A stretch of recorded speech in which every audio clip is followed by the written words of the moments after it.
વિદ્યાર્થીઓ અને વાલીઓ, ઓલ ઇન્ડિયા કોટા MCC એમાં ગવર્મેન્ટ સીટ આખા ભારતની 15% હોય છે. ગુજરાતની પણ છે એમાં ખાલી સીટો સ્ટે વેકેન્સી માટે. અને ડીમ યુનિવર્સિટી આખા ભારતની એમાં હોય છે, એમાં ગુજરાતની પણ છે. તો ટોટલ 1232 સીટ ખાલી છે. 1232. 1232 સીટમાં શું છે? MBBS BDS government, MBBS BDS private, આ બે બ્રાન્ચની 1232 સીટ ખાલી આવી છે.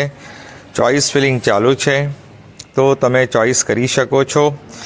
આવતીકાલે રાત્રે 11:55 સુધી તમે ચોઇસ કરી શકો છો. વેકેન્સી લિસ્ટ પણ છે. ગુજરાતની તો મેં શેર કરી હતી અગાઉના વિડીયોમાં, પણ તમારે 1232 સીટ જોવી હોય તો વેબસાઇટની વિઝિટ કરો, તો આ વેબસાઇટ પર તમને 1232 સીટની માહિતી મળી જશે.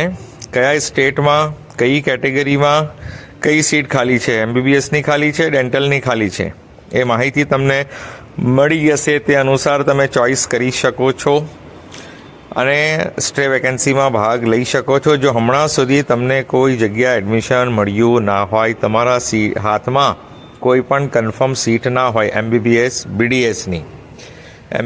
BDSની કોઈ સીટ ના હોય, આયુર્વેદ હોમિયોપેથની ના હોય, કોઈ પણ જગ્યાએ તમારા હાથમાં સીટ ના હોય, ડોક્યુમેન્ટ્સ ઓરિજિનલ તમારી પાસે છે, તો તમે આમાં ચાન્સ લઈ શકો છો કે એડમિશન મળે તો તમે કન્ફર્મ કરાવી શકો. ડોક્યુમેન્ટ ના હોય તો જૂનું એડમિશન જ્યારે આનું રિઝલ્ટ આવે ત્યાં સુધી કેન્સલેશન પણ બધું પૂરું થઈ ગયું હોય જે જગ્યાએ થાય છે ત્યાં, તો પછી તમે ભાગ એટલે કન્ફર્મ ના કરી શકો. એટલે જેમના હાથમાં ઓરિજિનલ ડોક્યુમેન્ટ્સ છે, કોઈ સીટ એમના હાથમાં નથી, એ લોકો આ રાઉન્ડમાં પાર્ટિસિપેટ કરી શકે છે. અને તે પછી સ્ટેટમાં પણ ચોઇસ તો કરી જ શકે છે કે સ્ટેટમાં પણ એમની મનગમતી કોલેજોમાં ટ્રાય કરી શકે, ઓલ ઇન્ડિયામાં કરી શકે, સ્ટેટમાં કરી શકે, જેમના હાથમાં કોઈ પણ સીટ નથી. આ ફક્ત MBBS BDS માટે છે. તો ઓલ ઇન્ડિયામાં પણ ટ્રાય કરી શકે અને સ્ટેટમાં પણ ટ્રાય કરી શકે, જેમની પાસે ઓરિજિનલ ડોક્યુમેન્ટ સાથે છે અને કોઈ પણ સીટ હાથમાં નથી. Thank you so much for listening, liking, subscribing and sharing.